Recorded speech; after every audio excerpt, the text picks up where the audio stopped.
Dear students, एक और छोटा सा टॉपिक लेकिन समझने वाला टॉपिक हम डिस्कस कर रहे हैं और इसका नाम है हाइड्रेशन। वाटर मॉलिक्यूल्स का सल्यूट पार्टिकल से इंटरेक्ट इस तरह करना कि वो सल्यूट पार्टिकल को सराउंड कर जाए, उसका नाम हम हाइड्रेशन रखते हैं। गौर करिए डेफिनेशन में, आयनिक कंपाउंड पानी में डाला, आयन बन गए और आयन जो हैं सराउंडेड बाय वाटर मॉलिक्यूल, और आयनों को किसने घेर लिया? पानी के मॉलिक्यूल ने। इसका नाम हमने रख लिया, दैट इज़ हाइड्रेशन। तो और हाइड्रेशन के दौरान फोर्सेस कौन सी बनती हैं? आयन डाइपोल फोर्स है, ये सेंटर में आयन है और ये डाइपोल फोर्सेज हैं।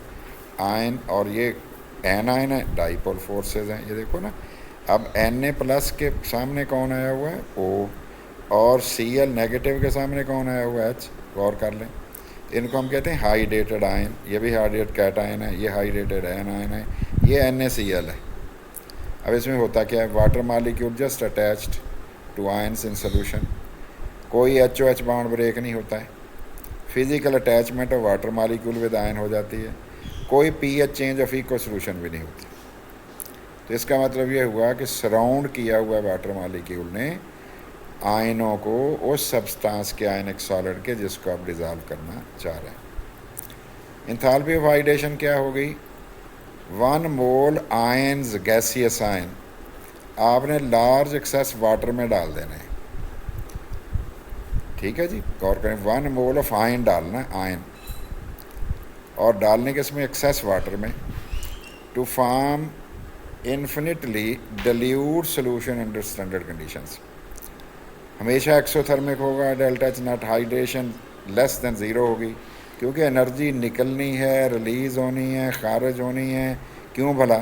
क्योंकि बॉन्ड बन रहे हैं आयन के दरमियान और वाटर के दरमियान। बॉन्ड मीन्स इंट्रैक्शन तो डेवलप हो रही है ना। फैक्टर कौन कौन से हैं? Charge on ion directly proportional होगा। एक तो ये फैक्टर है charge on ion, size of the ion और charge density of the ion. तो ये चार्ज ऑन आयन बढ़ जाएगा तो एंथैल्पी ऑफ हाइड्रेशन बढ़ जाएगी, साइज ऑफ द आयन बढ़ जाएगा तो एंथैल्पी ऑफ हाइड्रेशन कम हो जाएगी, इन्वर्सली प्रोपोर्शनल नज़र आ रहा है। और चार्ज डेंसिटी ऑफ आयन होगा, उसकी क्या फार्मूला है? Charge on ion divided by size of ion. और अगर चार्ज डेंसिटी आयन की बढ़ जाएगी, एंथैल्पी ऑफ हाइड्रेशन भी बढ़ जाएगी। फैक्टर की डिटेल है, अब डिटेल हमारे पास। Charge on the ion, higher charge होगा, स्ट्रॉन्गर अट्रैक्शन टू वाटर होगी। मैग्नीशियम +2 की हाइड्रेशन एनर्जी सोडियम से ज़्यादा होती है, चार्ज ज़्यादा है।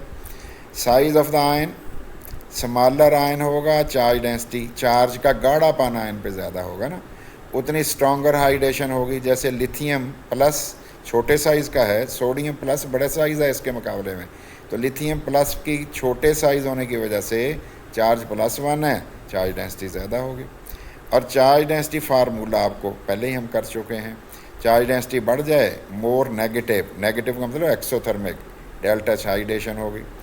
और examples of hydration energy trend है, एल्यूमिनियम की सबसे ज़्यादा होगी। इन तीनों आइसो इलेक्ट्रॉनिक स्पीशीज़ में से तीनों के आयनों की तादाद बराबर है ना, 10-10 ईच एन में, इलेक्ट्रॉन बराबर हैं, इसमें भी 10 इलेक्ट्रॉन है, 10 है सोडियम प्लस में भी। एल्यूमिनियम की बहुत ज़्यादा होगी, वैल्यू चेक कर लो, 4665 है, और जबकि सोडियम के देखो जस्ट -405 है। एन आयन में भी हाइड्रेशन एनर्जी होती है ना, तो फिर छोटे वाले जो एन आयन होंगे वो भी ज़्यादा अच्छे तरीके से स्ट्रांगली हाइड्रेट होंगे। जैसे फ्लोराइड आयन की हाइड्रेशन एनर्जी ज़्यादा होगी एज़ कम्पेयर टू किसके मुकाबले में? क्लोराइड। और इसके मुकाबले में इसकी ज़्यादा होगी ब्रोमाइड से, ब्रोमाइड से की ज़्यादा होगी आयोडाइड से। आप चेक भी कर सकते हैं, 515 है और 359 है। की पॉइंट्स क्या हैं? Hydration involve ion dipole interaction, एक तो ये देख लो। डेल्टा एच हाइड्रेशन होती है एक्सोथर्मिक है। चार्ज डेंसिटी फैसला करती है हाइड्रेशन स्ट्रेंथ का और ज़ाहिर हाइड्रेशन एनर्जी का। और अगर चार्ज डेंसिटी आयन की बढ़ जाएगी तो हाइड्रेशन एनर्जी बढ़ जाएगी। एन आयन को देखोगे तो स्मॉलर साइज़ वाला एन आयन जो है उसकी हाइड्रेशन एनर्जी ज़्यादा होगी क्योंकि स्ट्रॉन्गर हाइड्रेशन होगी। वाई हाइड्रेशन मैटर्स, उसकी वजह यह है कि हमें सॉल्युबिलिटी ट्रेंड्स समझा देता है। Salt with small highly charge ion अगर होगा ना, वो इजीली डिज़ोल्व हो जाएगा और उसकी लार्ज वैल्यू आएगी डेल्टा एच हाइड्रेशन, और साल्ट विद लार्ज आयंस होगा तो हाइड्रेशन एनर्जी कम हो जाएगी और वो लेस सॉल्युबल होंगे।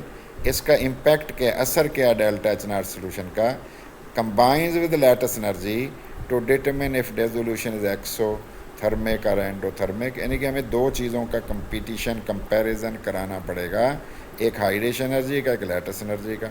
समरी इक्वेशन क्या हुई, डेल्टा एच नॉट सोल्यूशन दो चीज़ों का सम है, डेल्टा एच नॉट लैटिस का और हाइड्रेशन एनर्जी का।